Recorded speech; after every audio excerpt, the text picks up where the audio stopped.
오늘 본문은 예수님과 유대교 지도자들 사이에 있었던 논쟁, 세 번째 논쟁에 해당됩니다. 첫 번째 논쟁은 예수님의 권위가 어디에서부터 오는가 하는 그런 논쟁이었고요. 두 번째 논쟁은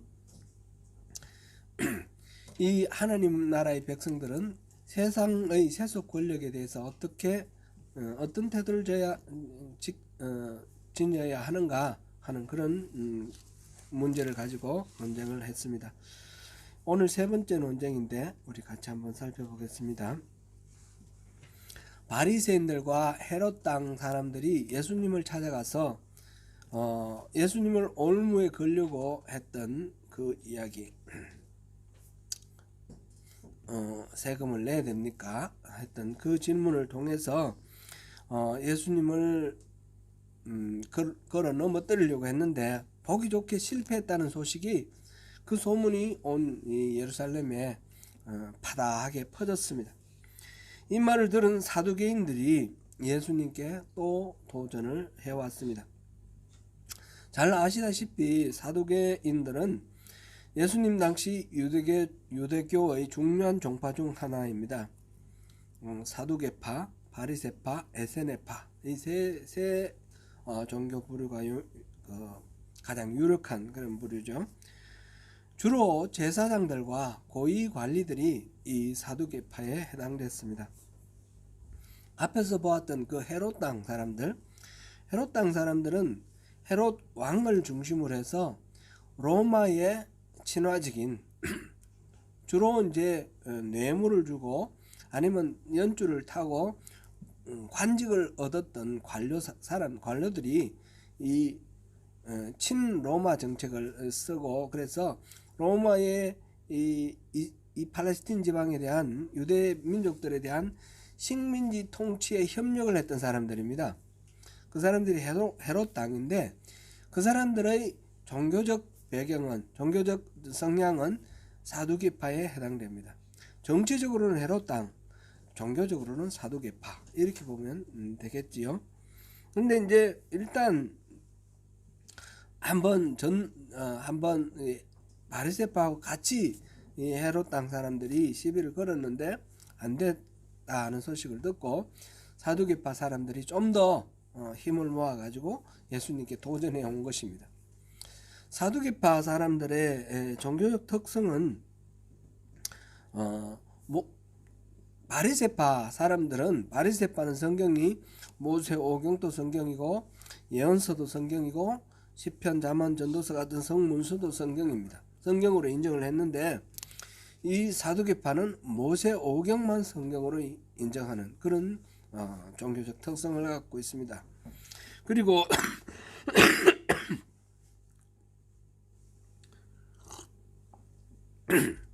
또 하나 중요한 특성은 그들은 부활을 믿지 않는다는 것입니다. 바리새파 사람들은 부활을 믿었죠. 그래서 이 문제를 두고 자주 대립을 했는데, 오늘 본문을 보니까 사두개 사람들은 예수님도 바리새파와 비슷한 생각을 가진 그런 부활신앙을 가졌구나, 이렇게 짐작한 것 같습니다. 그래서 시비를 걸어왔습니다. 그들이 반은 농담, 반은 좀 조롱조로 질문한 내용이 이런 내용이죠. 모세율법을 따르면 형이 자식 없이 죽으면 동생이 형수와 결혼해서 그 아들을 낳아서 형의 상속자를 세우라고 이렇게 되어 있는데, 만약 한 집에 칠형제가 있는데 큰 아들 장자가 결혼을 해서 자식 없이 죽었단 말이죠. 그랬을 때 둘째 아들이 형수와 결혼했는데 또 자식 없이 죽었습니다. 셋째 아들이 또 이 형수와 결혼했는데 자식 없이 죽었습니다. 이렇게 7형제가 다 자식 없이 죽으면 나중에 부활했을 때 이 여자는 누구의 아내가 됩니까? 그렇게 질문을 했습니다. 이 질문을 하게 된 근거가 모세가 기록한 모세오경 중에 하나, 신명기 25장 5절 6절 우리 같이 한번 읽어보겠습니다. 형제들이 함께 사는데 그중 하나가 죽고 아들이 없거든 그 죽은 자의 아내는 나가서 타인에게 시집가지 말 것이요 그의 남편 형제가 그에게로 들어가서 그를 맞이하여 아내로 삼아 그의 남편의 형제된 의무를 그에게 다행할 것이요 그 여인이 낳은 첫 아들이 그 죽은 형제의 이름을 잊게 하여 그 이름이 이스라엘 중에서 끊어지지 않게 할 것이니라. 아멘. 자손이 없이 죽은 형의 대를 잇고 또 그 형의 그 말하자면 유산을 보호하기 위해서 만든 제도가 바로 이런 법입니다. 이거를 수혼법 또는 계대법 이렇게 말을 하는데요. 이 숫자는 형수할 때 숫자고요. 형수가 결혼하는 법, 계대법. 이 계는 잇는다는 뜻이죠. 대를 잇는 그런 법. 이게 이제 유목민 사회에서는 흔했던 것 같아요. 몽고족이나 뭐 우리 흉노족 이런 유목민 사회는 그런 게 있었고요. 우리 조국의 이 역사에도 그런 비슷한 제도가 있었어요. 우리 부여나 고구려 이들은 이제 유목민에서 정착해온 그 시대인데 기만민족들인데 그들은 형사 취수법 형이 죽으면 형수와 결혼하는 그런 법입니다. 형사 취수법 이런 게 있었습니다. 문화적으로 유목민들에게 있었던 그런 하나의 요소이기도 하고 우리 또 유대인들에게 있어서는 율법에 신명기에 이런 내용이 들어 있습니다. 성경 창세기 38장에 유다의 이야기가 나오는데 유다에게 3명의 아들이 있었어요. 엘과 오난과 세라 이렇게 3명이 있었는데 세 아들이 첫 번째 아들 엘이 장가를 들었는데 자식을 낳지 못하고 죽었습니다. 그래서 유다가 둘째 아들 오난을 그 며느리와 결혼을 시켰습니다. 그랬는데 이 둘째 아들도 자식이 없이 죽었습니다. 다말은 셋째 세라를 줄 알았는데 세라를 안 주는 겁니다. 그래서 나중에 이 다말이 창녀로 변신을 해서 그 시아버지를 동침을 해서 아기를 가졌습니다. 며느리가 아기를 가졌다라는 그 소식을 듣고 유다가 이 며느리를 이제 죽이려고 그렇게 했습니다. 그랬는데 이 며느리가 그때 동침할 때 받았던 증표를 내놓습니다. 그러니까 이 내배 속에 있는 아이의 아버지는 바로 이 증표의 주인입니다. 보니까 바로 유다 자신의 것입니다. 그래서 유다가 자기가 잘못했다는 걸 깨닫고 다말을 살려주고 그렇게 회개하는 그런 장면이 나옵니다. 그 다말에게서 난 자식이 베레스와 세라인데 이 베레스를 통해서 이 유다의 자손 다윗이 나옵니다. 이러한 계대법을 볼 수 있는 또 하나의 사례가 우리 있죠. 룻기에 보면 베들레헴 사람 엘리멜렉이 흉년을 맞아 모압 땅으로 피난을 갔습니다. 그곳에서 아들 둘이 있었는데 그 아들 둘이 결혼을 하고 며느리랑 이렇게 살다가 남자들이 다 죽어버렸습니다. 그 시어머니 나오미는 두 며느리한테 친정으로 돌아가라 그랬는데 한 며느리는 룻은 친정으로 돌아가지 않고 이 시어머니와 같이 고향 베들레헴으로 돌아옵니다. 베들레헴에 돌아와서 그곳에 아주 가까운 친척인 보아스와 이 룻이 나중에 결혼을 합니다. 또 이 계대법에 따라서 결혼을 하고 그 기업을 모르는 그런 장면을 봅니다. 이때 보아스보다 더 가까운 친척이 있었는데 자기는 그것을 하지 않겠다 해서 신을 벗는 그런 장면이 나오는데 아까 우리가 보았던 그 신명기 그 부분 뒤쪽에 보면 그 계대법에 따라서 그 기업을 무르지 않으려면 자기가 그 많은 백성들 앞에서 성문 앞에서 재판정을 열고 그곳에서 자기가 신발을 벗어서 나는 그 의무를 지지 않겠다 그런 거를 선언을 하는데, 이제 신을 벗은 사람은 그만큼 의무를 다하지 않은 사람이다 그렇게 해서 좀 욕도 얻어먹고 멸시당하고 이런 겁니다. 재산에 충나지 않기 위해서 불명예를 선택한 거죠. 그게 이제 보아스 룻기에 나오는 이야기입니다. 이런 계대법과 모순이 되는 율법도 또 레위기에 나옵니다. 레위기에 18장 16절에 보면 형제의 아내의 하체를 범하지 말라. 형수나 제수하고 결혼하면 안 된다는 겁니다. 그런 서로 모순되는 그런 율법이 있습니다. 아마 이 질문은 사두개파가 예수님께 했던 이 질문은 바리새파와 부활을 믿는 사람들의 입을 막기 위해서 만든 수수께끼, 곤란하게 만드는 그런 수수께끼인 것 같습니다. 참으로 뭐 쉽게 대답할 수 있는 것은 아닙니다. 그런데 예수님은 아주 간단하게 대답을 하셨습니다. 여러분들은 성경도 또 하나님의 능력도 모르므로 오해했어요. 부활 때는 장가도 아니가고 시집도 아니가고 하늘에 있는 천사들과 같습니다. 이렇게 대답을 했습니다. 부활 때는 장가도 아니가고 시집도 아니간다고 하십니다. 그러니 누구의 아내가 되고 누구의 남편이 되고 이런 것을 따질 일도 없습니다.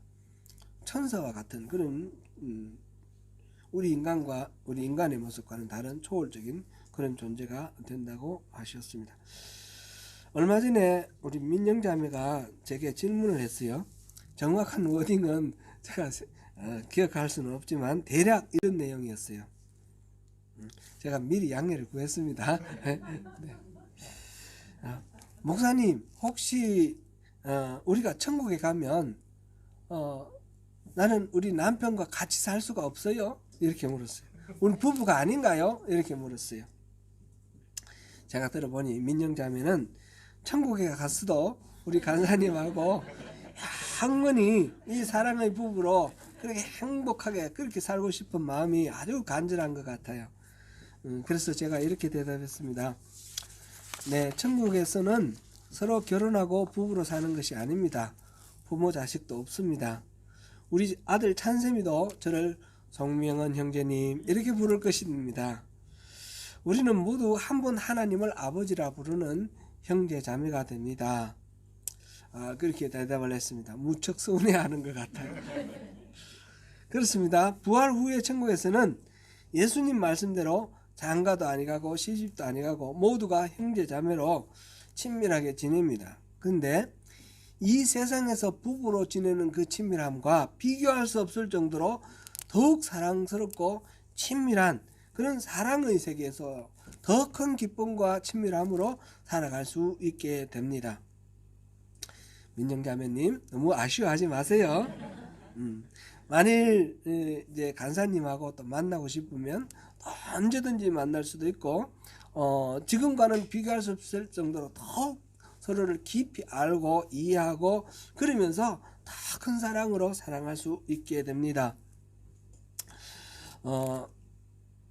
너무 이쁘고 사랑스러운 우리 민정 자매님의 그 말에 내가 완전히 기절할 뻔했어요.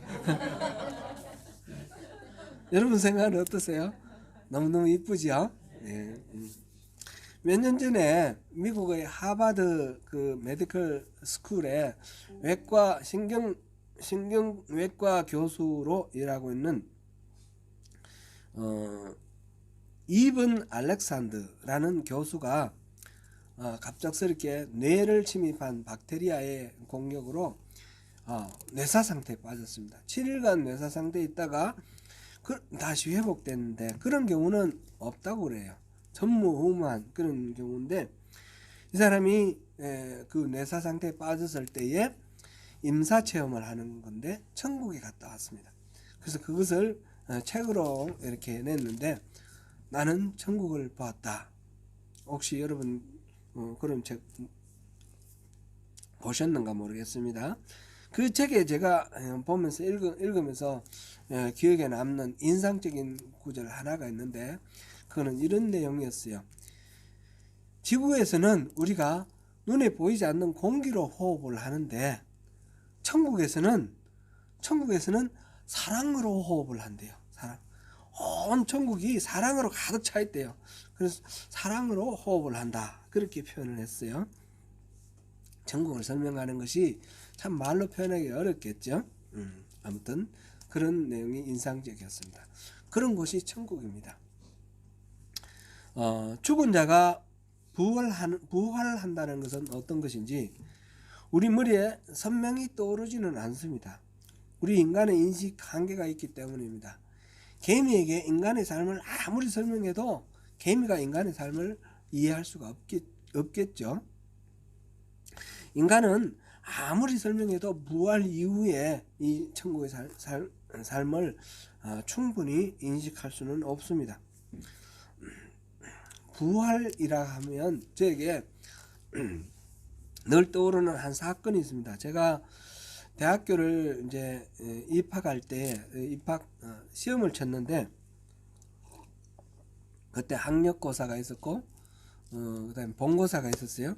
그리고 면접을 했는데, 면접하러 갔더니 두 분의 교수님이 계셨어요. 국문과 교수님이 계셨는데 한 분은 정병욱 교수님이고 한 분은 이응백 교수님인데, 이 지금은 다 돌아가셨어요. 이분들은 아주 유명하신 분들이에요. 교과서에서 보던 분들이에요. 근데 그분 중에 어느 한 분이 그 중에 이제 정병욱 교수님 조금만 더 소개할게요. 이분은 윤동주 시인하고 친구였어요. 학교 같이 다녔고, 윤동주 시인이 나중에 이제 잡혀가고 이럴 때 자신이 육필 원고를 이 정병욱 교수님 그 청년 친구들에게, 정병욱 친구에게 맡겼어요. 그래서 나중에 이분이 이제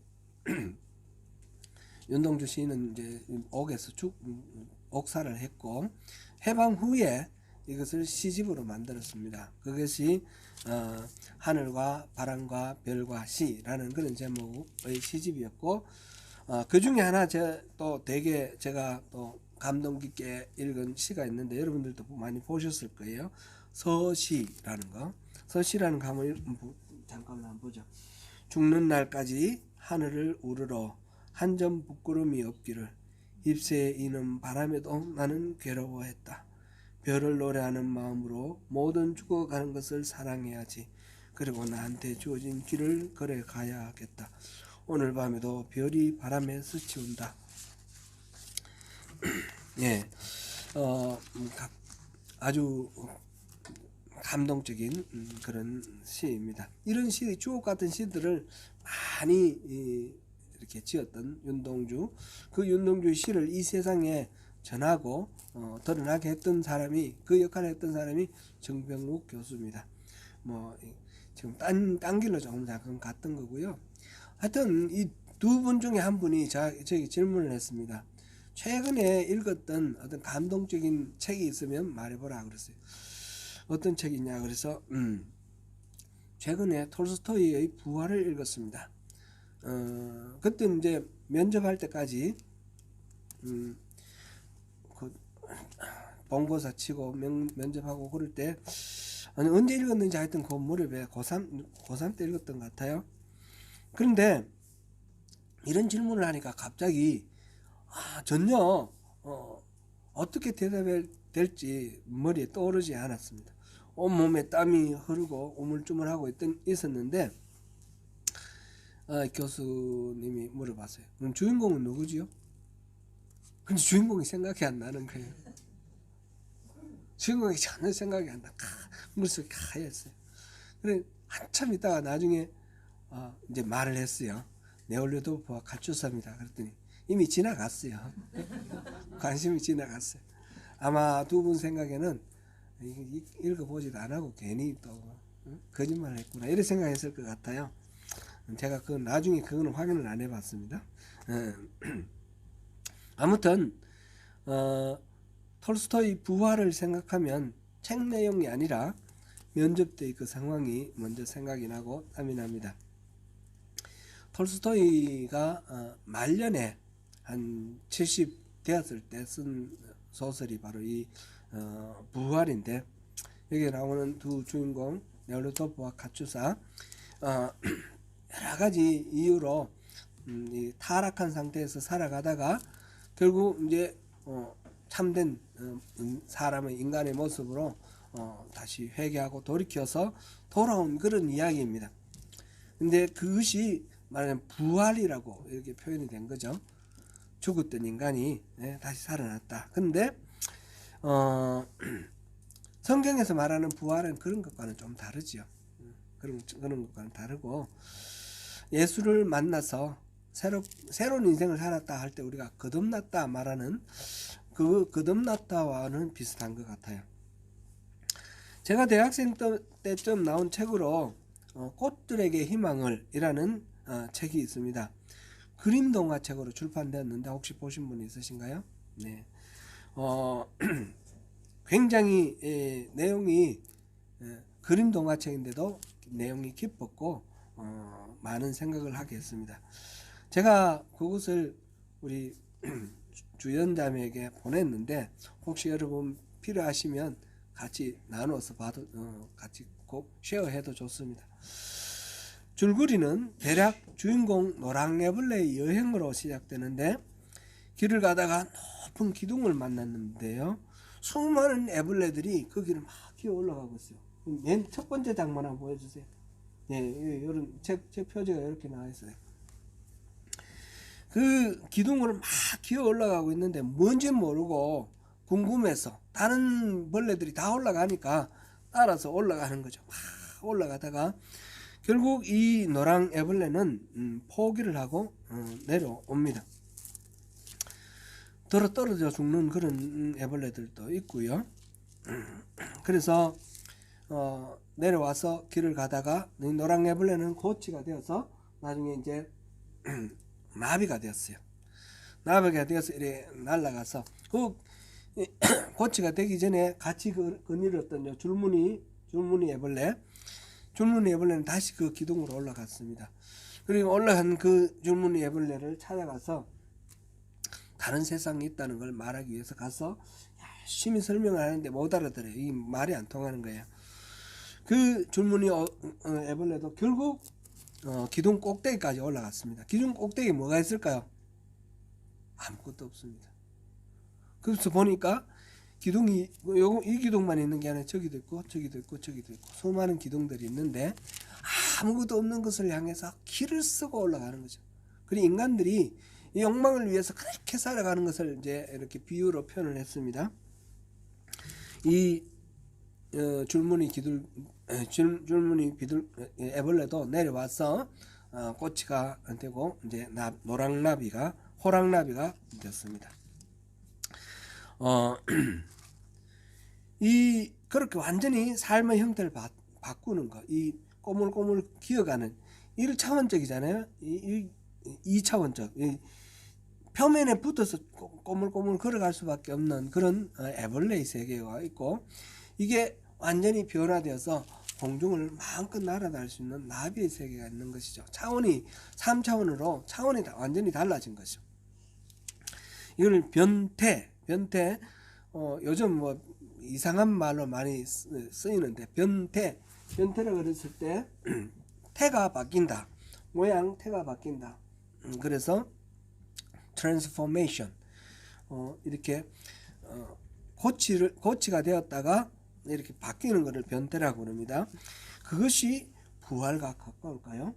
그것이 부활 비슷하지만 그거하고는 또 같지는 않습니다. 병아리가 알 속에 있다가 끼어서 이 세상에 나올 때 얼마나 진짜 다른 그런 세상, 놀라운 세상이겠습니까? 아기가 엄마 뱃속에 10달을 있다가 거기가 세상의 전부인 줄 알았는데, 거기서 나올 때는 또 얼마나 싫었겠어요. 엄마 뱃속이 좋았는데. 근데 나오고 나니까 완전히 새로운 세상이 또 열리지 않습니까? 이런 거 부활이라고 생각하면 어쩌면 이렇게 완전히 다른 그런 새로운 세상이 열리는 것이다, 이렇게 말을 할 수 있을 것인데, 그런데 이 태가 바뀌는 것이나 또는 아기가 태어나는 것이나 이런 것과는 차원이 다른 거죠. 이건 같은 이 육신을 입고 육신 모양이 약간 다른 이 지구상의 시간과 공간 한계 속에 있는 것이고, 우리가 부활한다 할 때는 그 모든 것들을 뛰어넘는 것입니다. 그래서 시간과 공간을 초월하고 영원하신 하나님의 세계 속에 우리가 연합해서 그곳에 들어가서 우리도 영원 속에서 살게 되는 거죠. 구원이 시작되는 것이 바로 거듭남이고, 구원이 완성되는 것이 부활이다, 이렇게 보면 되겠습니다. 우리의 부활은 예수님이 부활하셨기 때문에 우리 구원받고 부활할 수 있게 되는 것입니다. 예수님은 지금 이 사두개인들과 이야기를 하면서 죽은 자의 부활을 논할진대, 이렇게 표현되어 있어요. 이 말이 좀 어렵긴 어렵습니다. 우리 말도, 그죠? 죽은 자의 부활을 논할진대, 이 말은 죽은 자의 부활을 논하려면 이건 알아야 된다, 이런 내용입니다. 그래서 알아야 된다는 내용이 오늘 본문 32절 말씀입니다. 32절 같이 한번 읽어보겠습니다. 나는 아브라함의 하나님이요 이삭의 하나님이요 야곱의 하나님이로라 하신 것을 읽어보지 못하였느냐?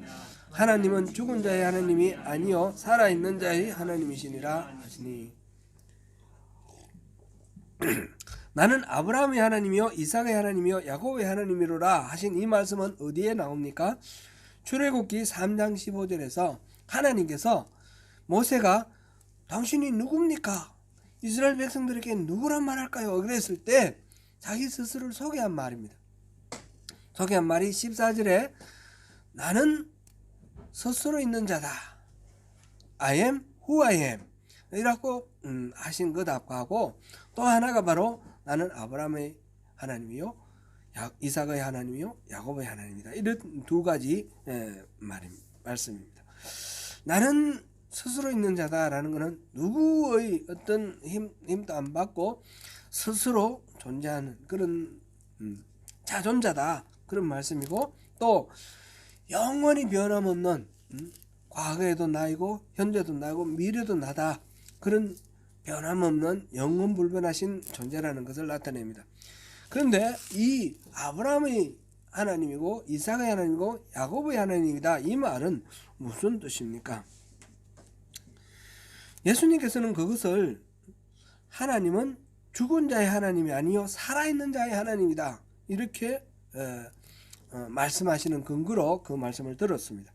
누가복음 20장 38절에 보면 하나님에게는 모든 사람이 살았느니라 라는 말을 누가는 덧붙여 기록하고 있습니다. 예수님의 말씀으로.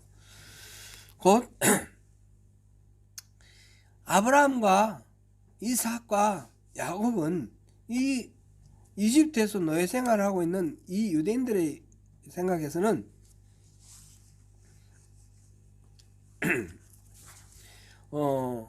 400년 내지 500년 전에 이미 세상을 떠난 조상입니다. 그러면 나는 아브라함에게도 하나님이었고 이삭에게도 하나님이었고 야곱에게도 하나님이었다, 이렇게 말하면 쉽게 이해가 될 텐데, 나는 아브라함의 하나님이기도 하고 현재형으로 쓰는 겁니다. 과거형이 아니라 현재형으로 쓰고 있다는 이 말은 지금 아브라함과 이삭과 야곱이 400~500년 전에 죽은 과거의 존재가 아니라 현재 하나님 앞에 살아있는 그런 존재라는 의미가 되는 것입니다. 그래서 이 말은 나는 살아있는 너희 조상들의 하나님, 내 앞에 지금 살아있는 너희 조상들의 하나님이고, 또 바로 너, 지금 현재 내 앞에 있는 너의 하나님이기도 하다. 너가 미래에 죽고 100년, 200년, 300년 지나가더라도 너는 여전히 내 앞에 살아있을 것이다, 그런 의미입니다. 그래서 예수님께서는 살아있는 하나님이다, 이렇게 표현을 하는 것입니다. 여기서 우리가 살펴볼 것은 바로 이 유대인들이나 모세 당시의 유대인들이나 예수님 당시의 유대인들은 일반적으로 영혼이 불멸한다라는 걸 알고 있었다는 거죠. 이것을 믿고 있었다는 거죠. 그러니까 이 말이 성립이 되는 것입니다. 그러나 사두개인들은 그것을 믿지 않았습니다. 예수님께서는 이 부활에 대해서 시비를 걸기 위해서 성경 영혼 불멸을 믿지 않는 이 사두개인들이 성경을 근거로 해서 예수님께 공격을 해왔는데, 예수님은 똑같이 성경을 근거로 해서 이 영혼 불멸에 대해서 말씀하시고, 그 다음에 이 육체의 이 부활에 대해서 또 직접적인 증거는 아니지만 여기서 논쟁을 하고 계십니다. 그리고 천사를 믿지 않는 사두개인들에게 바로 천사와 같다 이렇게 말씀하시면서 그렇게 그들에게 이야기를 하고 있습니다. 영혼 불멸을 말씀을 하셨다고 해서 육체의 부활이 완전히 증명된다고는 할 수 없지만, 그러나 영혼 불멸하다는 것은 육체의 부활을 나중에 부활하는 육체와 함께 영혼이 결합될 거라는 것을 암시하는 그런 이야기다, 이렇게 우리가 이해할 수 있습니다. 육체가 없는 영혼은 뭡니까? 유령입니다. 그죠? 만약 영혼이 없는 육체가 있으면 시체입니다. 그죠? 그렇죠? 우리가 하나님 앞에 영원히 살아갈 때 유령으로 살아가는 것도 아니고 시체로 살아가는 것도 아닙니다. 다른 모습, 영혼도 살아있고 육체도 살아있는 그런 모습으로 우리가 하나님 앞에 살아갈 것입니다. 그것을 새로운 육체를 입고 부활하는 것이다, 이렇게 성경에서 이야기를 하고 있습니다. 이 부분을 이해하기 위해서 고린도전서 15장 35절에서 58절을 읽어보시면 많은 도움이 되실 것입니다. 그 중에서 42절, 48절, 49절 세 절만 우리 같이 한번 보시겠습니다. 죽은 자의 부활도 그와 같으니 썩을 것으로 심고 썩지 않을 것으로 다시 살아나며, 무릇 흙에 속한 자들은 저 흙에 속한 자와 같고 무릇 하늘에 속한 자들은 저 하늘에 속한 이와 같으니 우리가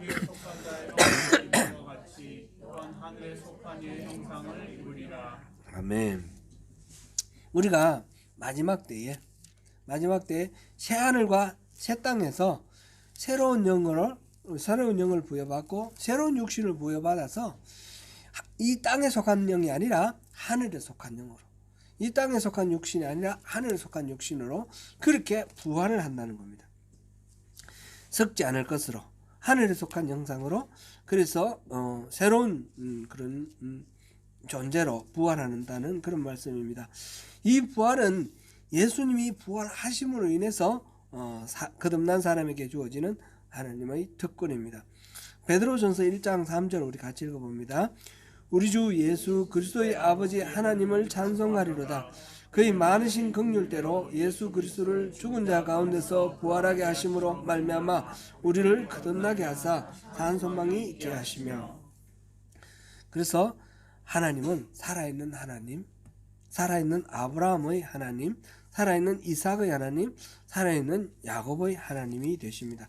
그리고 그 하나님은 우리 한 사람 한 사람의 하나님입니다. 예수 그리스도의 부활로 부활하게 된 우리가 부활하여 담대히 하나님 앞에 서게 되는 것입니다.